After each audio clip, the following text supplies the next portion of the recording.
2024 September മുതൽ Indian ഓഹരി വിപണിയിലുണ്ടായ തിരുത്തൽ രാജ്യത്തിൻ്റെ ദീർഘകാല വളർച്ചയിൽ പ്രതീക്ഷയർപ്പിച്ച് നിക്ഷേപിക്കാനുള്ള ഒരവസരമാണ് ഒരുക്കിയിരിക്കുന്നതെന്ന് ആഗോള ബ്രോക്കറേജ് സ്ഥാപനമായ മോർഗാൻ സ്റ്റാൻലി. നിലവിലെ സാമ്പത്തിക അവസ്ഥകൾ പിന്തുടർന്നാൽ 2025 ജൂൺ ആകുമ്പോൾ 8% വളർച്ചയാണ് സെൻസെക്സിൽ മോർഗാൻ സ്റ്റാൻലി പ്രവചിക്കുന്നത്. അതായത് സെൻസെക്സ് 89,000 പോയിന്റിലെത്താം. സെൻസെക്സ് ഈ നിലവാരത്തിലെത്താൻ 50% സാധ്യതയും മോർഗാൻ സ്റ്റാൻലി കണക്കാക്കുന്നു. ഇന്ത്യയുടെ തുടരുന്ന വളർച്ച, കോർപ്പറേറ്റ് വരുമാനത്തിലെ സ്ഥിരത, അനുകൂലമായ സർക്കാർ നയങ്ങൾ, കുറഞ്ഞ പണപ്പെരുപ്പവും പലിശ കുറയുമെന്നുള്ള സാധ്യതയും ഇതിന് അനുകൂല ഘടകങ്ങളായി ചൂണ്ടിക്കാട്ടുന്നത്. ഇതിനൊപ്പം മറ്റു ചില സാഹചര്യങ്ങൾ കൂടി പരിഗണിച്ച് 2 ലക്ഷ്യങ്ങൾ കൂടി മുന്നോട്ട് വയ്ക്കുന്നുണ്ട് മോർഗാൻ സ്റ്റാൻലി. സെൻസെക്സ് 1,00,000 എത്തുന്നതിനുള്ള സാധ്യത.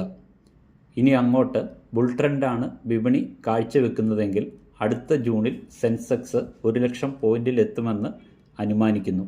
ഇതിനെ സ്വാധീനിക്കുന്നത് 5 നിർണായക ഘടകങ്ങളാണ്. 1. ക്രൂഡ് ഓയിൽ വിലയിൽ $65 താഴെ തുടരണം. ഇന്ധനവില കുറഞ്ഞിരുന്നാൽ വ്യാപാരക്കമ്മി കുറയുവാനും ഉപഭോക്താക്കളുടെ ചെലവ് വർദ്ധിക്കുവാനും ഇടയാകും. 2. GST നിരക്കിൽ വരുന്ന കുറവ്. നികുതിയിൽ കുറവുണ്ടാകുന്നത് ഉപഭോഗം മെച്ചപ്പെടുത്തുകയും വ്യവസായങ്ങൾക്ക് കൂടുതൽ ലാഭം നൽകുകയും ചെയ്യും. 3. കാർഷിക നിയമങ്ങളിലെ മാറ്റം. കാർഷിക മേഖലയിൽ നിക്ഷേപം ആകർഷിക്കാൻ സഹായിക്കുകയും നൂതന തത്വം പ്രോത്സാഹിപ്പിക്കുകയും ചെയ്യുക. 4. കമ്പനികളുടെ ലാഭം 19% വാർഷിക വളർച്ച നേടണം. കമ്പനികളുടെ ലാഭം സ്ഥിരമായി ഉയർന്നാൽ ഓഹരികളുടെ മൂല്യത്തിലും വളർച്ചയുണ്ടാകും. 5. ആഗോള വ്യാപാര യുദ്ധത്തിൽ ആശ്വാസം കാണണം. അന്താരാഷ്ട്ര വ്യാപാര പ്രതിസന്ധികൾ കുറഞ്ഞാൽ ഇത് ഇന്ത്യൻ കയറ്റുമതിക്കും സാമ്പത്തികമായ സ്ഥിരതയ്ക്കും ഗുണകരമാകും. ഇനി രണ്ടാമത്തെ കാര്യം പരിഗണിക്കാം. സെൻസെക്സ് 70,000 കുറയുമോ? ഇനി മറ്റൊരു സാഹചര്യം വിപണി ബെയർ മാർക്കറ്റിൽ അകപ്പെടുന്നതാണ്. അങ്ങനെ വന്നാൽ അടുത്ത ജൂണിൽ സെൻസെക്സ് 70,000 പോയിന്റിലേക്ക് താഴാമെന്നുമാണ് പ്രവചനം. ഇതിന് 20% സാധ്യതയാണ് ബ്രോക്കറേജ് ഫേം കണക്കാക്കുന്നത്. ക്രൂഡ് ഓയിൽ വില $100 മുകളിലെത്തിയാൽ റിസർവ് ബാങ്കോ മാക്രോ ഇക്കണോമിക് സ്ഥിരത ഉറപ്പാക്കാനായി കർശനമായ പണനയങ്ങൾ കൈക്കൊള്ളാം. ഇത് വിപണിയെയും ബാധിക്കും.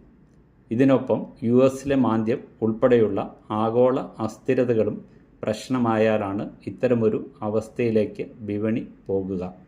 വരും കാലങ്ങളിൽ കൂടുതൽ പ്രാധാന്യം നൽകേണ്ടതെന്ന് നമുക്ക് നോക്കാം. ബാങ്കുകൾ, NBFCകൾ, ഇൻഷുറൻസ് കമ്പനികൾ എന്നിവ ഉൾപ്പെടുന്ന ധനകാര്യ മേഖല, കാറുകൾ, ലക്ഷറി ഗുഡ്സ് എന്നിവ ഉൾപ്പെടുന്ന കൺസ്യൂമർ ഉൽപ്പന്ന മേഖല, കൺസ്ട്രക്ഷൻ, ഇൻഫ്രാസ്ട്രക്ചർ, മാനുഫാക്ചറിംഗ് എന്നിവ അടക്കമുള്ള ഇൻഡസ്ട്രിയൽ മേഖല എന്നിവയാണ് ഇന്ത്യൻ വളർച്ചയ്ക്കൊപ്പം ഉയരാൻ സാധ്യതയുള്ള മേഖലകളായി മോർഗാൻ സ്റ്റാൻലി വിലയിരുത്തുന്നത്. ആഗോള ബ്രോക്കറേജ് സ്ഥാപനമായ മോർഗാൻ സ്റ്റാൻലിയുടെ റിപ്പോർട്ടിനെ ബേസ് ചെയ്ത് തയ്യാറാക്കിയ ഒരു വീഡിയോ ആണിത്.